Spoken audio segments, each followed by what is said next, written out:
Someone may come with something else by saying that if the Quran is complete, why the Tafsir or the Hadith? It is the same thing that I can ask you. If you knows how to write or if you knows how to talk, why are you going to court with the lawyer? What? Is this guy a dummy? Does he think everybody goes to court who uses a lawyer? Prince Mushrik, are you okay? But the problem with these kind of people is they said they don't follow the Hadith. They don't follow the interpretation of the Sahabis of the Prophet. That is the Tafsir. What? He says the interpretation of the Sahabis of the Prophet. That is the Tafsir. You see their foolishness again. Let's help them out. Quran chapter 25 verse 33. When we say Tafsir, where do we find Tafsir? وَلَا يَأْتُونَكَ بِمَثَلٍ إِلَّا جِئْنَاكَ بِالْحَقِّ وَأَحْسَنَ التَّفْسِيرَ. And they do not come to you with an instance, with an argument, with a case, with anything, but we have brought you the truth and best in explanation. When we say Tafsir, it means commentary or explanation. Quran on its own is the best in commentary. Where did God say in the Quran, I have to follow the tafasirs of some unknown personalities? That every single verse that Allah revealed is followed by a reason. He says we all know that every verse God revealed is followed by a what? A reason. Where did God say that? Hello, you all know which verse. When we say Asbabul Nuzul, it means the reasons why something has been revealed. This is what they get from the Hadith books. You will never find this nonsense in the Quran. Chapter 47 verse 20, God reveals a surah. Chapter 9 verse 86 reveals a surah. Chapter 9 verse 124 reveals a surah. Chapter 9 verse 127 reveals a surah. Chapter 24 verse 1, he reveals a surah. That is a chapter. It means a subdivision of a written work, usually numbered and titled. So that is why when you take the Quran, every chapter has a title and they have numbers. That is what surah means. But you let the hadith dictate Islam for you. You see where the problem is? You say you don't follow the explanation of the Prophet, you don't follow the explanations of the Sahabis. When Allah said in the Quran, in Surah Al-Nahl, Quran chapter 16 verse 44, بِالْبَيِّنَاتِ وَالزُّبُرِ, with the clear proofs and the books, وَأَنزَلْنَا عَلَيْكَ الذِّكْرَ. He says the clear proofs and the books. God didn't say kutub.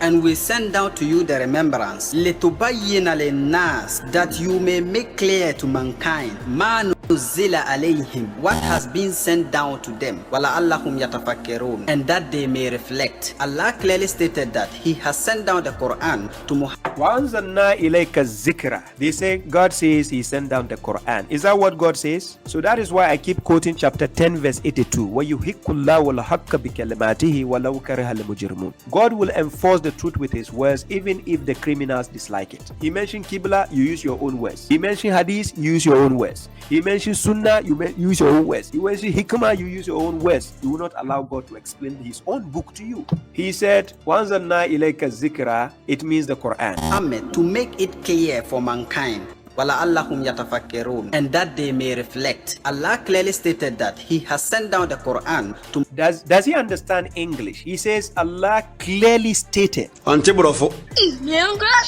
Ladies and gentlemen, chapter 16 verse 44. Check the Arabic. Did God clearly mention the word Quran in that verse? Be specific with the words of God. Don't think you are smarter than God. Let God explain His own book. According to the Sunnis, the Quran is not clear. It is the Prophet who has to make it clear. Thank God. God never used the word Quran in that verse. So God says, وَمَا أَرْسَلْنَا مِنْ قَبْلِكَ إِلَّا رِجَالًا نُوحِي إِلَيْهِمْ فَاسْأَلُوا آلَ الذِّكْرِ إِن كُنْتُمْ لَا تَعْلَمُونَ. And we did not send before you, Muhammad, except men to whom we inspired. So ask the people of the remembrance if you do not know. You people, if you do not know. Then verse 44, بِالْبَيِّنَاتِ وَالزُّبُرِ, with the proofs, that is the evidences and the scriptures. Then he says, وَأَنزَلْنَا إِلَيْكَ الذِّكْرَ. Now underline this word zikra. I will tell you where we find the zikra. لِتُبَيِّنَ لِلنَّاسِ, you make it known. لِلنَّاسِ, talking to the people, because prophets and messengers already came before Muhammad. مَا نُزِّلَ, when we say nuzila here is past tense. We call it fi'il mahdi. مَا نُزِّلَ إِلَيْهِمْ, God would have simply said وَأَنزَلْنَا إِلَيْكَ الْقُرْآنَ لِتُبَيِّنَ لِلنَّاسِ مَا نُزِّلَ إِلَيْكَ.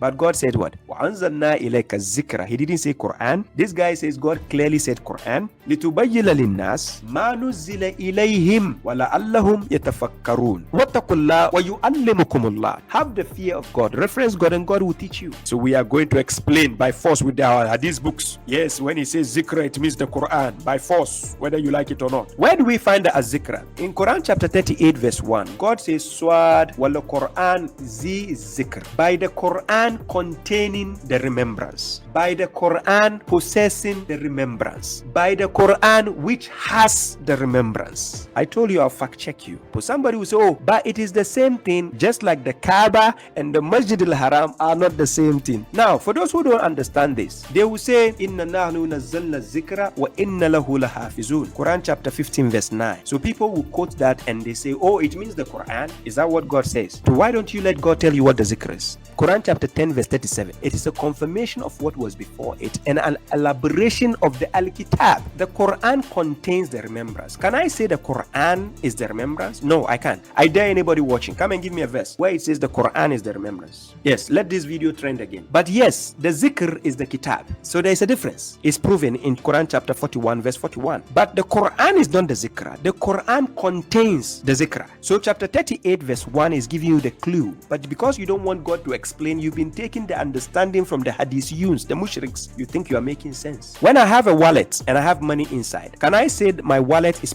is the money? Now, is it allowed to say my money is the wallet? No, it's not allowed. I'm serious. It's not allowed to say your wallet is the money and the money is the. However, your wallet contains the money. So if you say zikra is the Quran, you are confused. Quran chapter 54 verse 17. God says, وَلَقَدْ يَسَّرْنَا الْقُرْآنَ لِلْذِكْرِ فَهَلْ مِنْ مُدَّكِّرٍ. And we have certainly made the Quran easy for the remembrance. So the Quran is on its own. Then the Az-Zikra, you still find it, just like we find the Al-Hikmah inside the verses of God. Because God is the one explaining. It's not you. You let these people tell you hadith books explain the Quran. Where? For where? Quran al-Karim, Quran al-Azim, Quran al-Majid. The Quran is the one God has made easy for the remembrance, so that now you can now get the remembrance. If God hasn't made the Quran easy, you cannot get the Az-Zikr. So that is why Quran chapter 50 verse 45, God says, فَذَكِّرْ بِالْقُرْآنِ مَنْ يَخَافُ وَحِيدٍ. So it is out of the Quran you get the zikr. Make it clear for mankind. So now he is claiming God told Muhammad to make the Quran clear. You see the foolishness. God says the Quran is clear. Quran chapter 15 verse 1.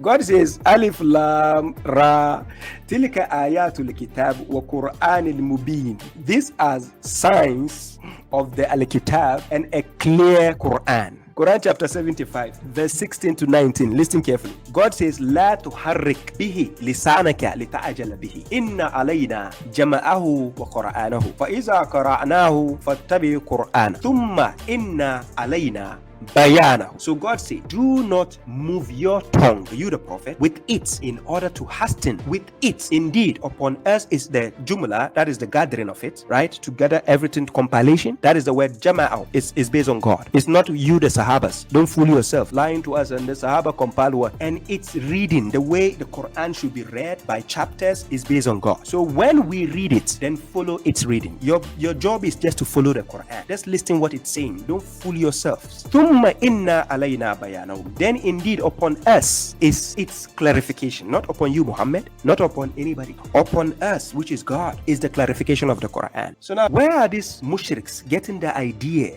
that Muhammad is the one to explain the Quran? Where? Which verse? So that is why all these mushriks, the Sunnis, have been quoting chapter 16 verse 44. Mushriks, wallahi, not in front of the correctional officer. And the reason behind every single surah of the Quran. Is that what God says? Explanation, and reasons behind every surah of the Quran is found where? In the hadith. In the tafsir and the hadith. Okay, we are going to ask you, which of the tafsir? Tafsir of Ibn Kathir, Ibn Abbas, Ibn Taymiyyah, Ibn who? The tafsir of who? And which hadith? Sahih Imam Bukhari? Or which one? Jamia Tirmidhi? Wallahi, these people are not okay. This is why Quran chapter 25 verse 44 says, do you think that most of them listen or reason? God says they are just like livestock. Allah said in Surah Al-Jumu'ah, Quran chapter 62 verse 2,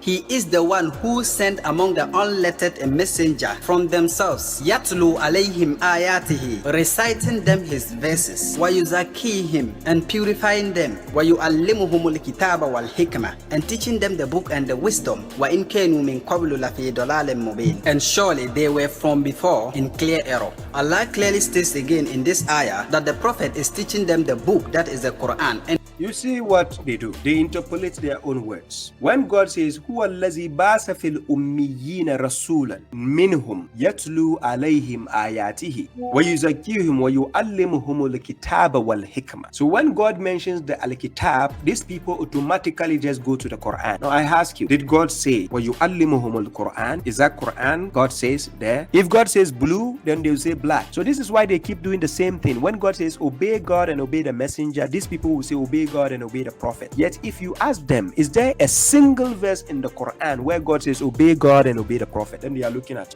but the prophet is the messenger. So you are smarter than God, right? So if God says blue, you say black. Quran chapter 9 verse 119. What God said? What did God say? Ya ayyuhallazina amanu ittaqullah wa kunu ma'as sadiqin. He says, "Oh, you who believe, beware of God and be with those who are honest." These people, they are not honest. So the question today is, where is the wisdom of the prophet when you are denying the hadith? Where is the wisdom of the prophet? Which wisdom of the prophet? Did the Quran say the wisdom of the prophet? No, seriously, is that what the Quran says? You didn't hear what this question this guy is asking? When I deny the hadith, you are calling this hadith, which you claim the prophet married a 6 years old girl, you are calling this the wisdom of the prophet? Hey, who born this guy by mistake? Wisdom of the prophet is your hadith books? You should have just asked simple, where is the wisdom? Quran chapter 17 verse 39. Let me help you. If you start from chapter 17 verse 22, start reading downwards up to verse 39. Then it says, ذَلِكَ مِمَّا أَوْحَى إِلَيْكَ رَبُّكَ min al-hikmah. That is from what your Lord has inspired to you of the al-hikmah. So al-hikmah is found in the verses of the book. So just because God says al-kitab and he says al-hikmah, the mushriks, they think they are two books given to the prophet. So they will quote the hadith, they say the prophet was given the Quran and something similar. So what is that similar hadith? Aqidah, hadith, the sunnah. This guy hasn't answered my question. Now he is doing a straw man, going to quote chapter 111, Surah Al-Masad, and now he is going to ask me a question because he claimed, because I don't believe in the tafsirs of his scholars or whatever. So now he did a straw man. Show me a verse where God says pray facing Kaaba. So if you want to pray, face the Kaaba and pray. And it does not mean God stays there. It is just a temple. What? Do me a favor, please. Get out of here. You failed that one. You did a straw man to please your mushrik fans, and now asking me tabbat yada Abi Lahab wa tabba. He thought I would go to the hadith books to give him answer. And according to the sectarians, hadith books telling them that there's somebody called Abu Lahab or Abi Lahab. They have a narrative aspect which is away from the Quran, telling them something which has nothing to do with the Quran in the first place. So the name of the chapter is called Masad, which means a fiber, right? Now when you read the chapter, God says tabbat yada Abi Lahab wa tabba. Now underline the word lahab. Remember, the Quran is to serve as a clarification of all things by itself, not somebody else, not something else. Quran chapter 16 verse 89. So the Quran, the book, the Quran is in the book. It is to serve as a clarification of all things. So now we are going to see that clarification. Underline the word lahab. So God says the handwork of Abi Lahab has been destroyed and he will perish. Now we are going to find who is this Abi Lahab. Is it the entity they are claiming in their hadith books, or is it an entity we can find in the Quran? Let's check. Verse 2. Ma agna anhu malu wa ma kasab. His wealth will neither avail him nor what he earned. Then verse 3. Sayasla naran zata lahab. Now the word lahab has been repeated. In verse 1, there's the word lahabin with kasrat. That same lahabin has been repeated in verse 3. In Arabic, this is a 3-letter word. Now this lahabin, it means flame, or you can say flames. That is the word lahab. That's what it means. Sayasla means to be burned. Sayasla naran. He will be burned in the fire, possessing what? Flames. So this flame. Now we will be coming to verse 1 to understand who it is. Then verse 4. وَمُرَاتُهُ حَمَّالَةً حَطَبٍ. So and his wife, Amrat, is woman, somebody's wife. So and his wife will be the carrier of the firewood. Verse 5. فَيَجِيدِهَا حَبْلٌ مِّن مَسَدٍ. So around her neck, حَبْلٌ مِّن مَسَدٍ, there is a rope of what? Fiber. So now the question arises, why will God dedicate a whole chapter to an entity and the entity is nowhere to be mentioned in the Quran? So let's check the word Abi.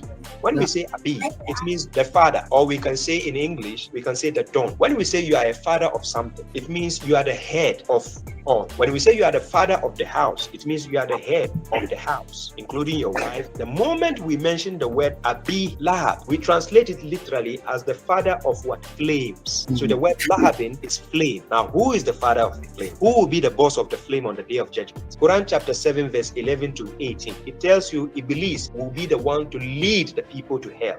Some people will say, is it talking about Iblis? We are going to check. Remember, Iblis has a Kabila, and Kabila is called what? Clan. Clan is only related by blood, marriage. The jinn also has a family. They have descendants. According to Quran chapter 18, verse 50, the jinn has descendants as well, just like Adam also has descendants. Now remember, God is saying beware of the devil because he is the worst enemy. He wants to lead you to hell. According to this verse, he is the Abu Lahab God is defining to us. How was he able to attain wealth? Quran chapter 17, verse 64. According to God, God is telling the devil, وَشَارِكُهُمْ فِي الْأَمْوَالِ. The devil can have money as well. He also have money. And the devil has women. He has horses. He has everything, just like you are thinking as well. Because remember, the jinn and the human beings were created to serve God. They know what is called pleasure. They also procreate, just like you human being having descendants. Throughout the context, is only attributed to Iblis and his wife, not to an entity outside the Quran. Number one, Iblis, is the top notch of disbelievers for God to dedicate an entire chapter to him, instead of going to dedicate to an Arabian who is not even near to what Fir'aun did. And then you claim he is the one mentioned in this chapter. No, that is not Abu Lahab, according to the hadith books. Now listen.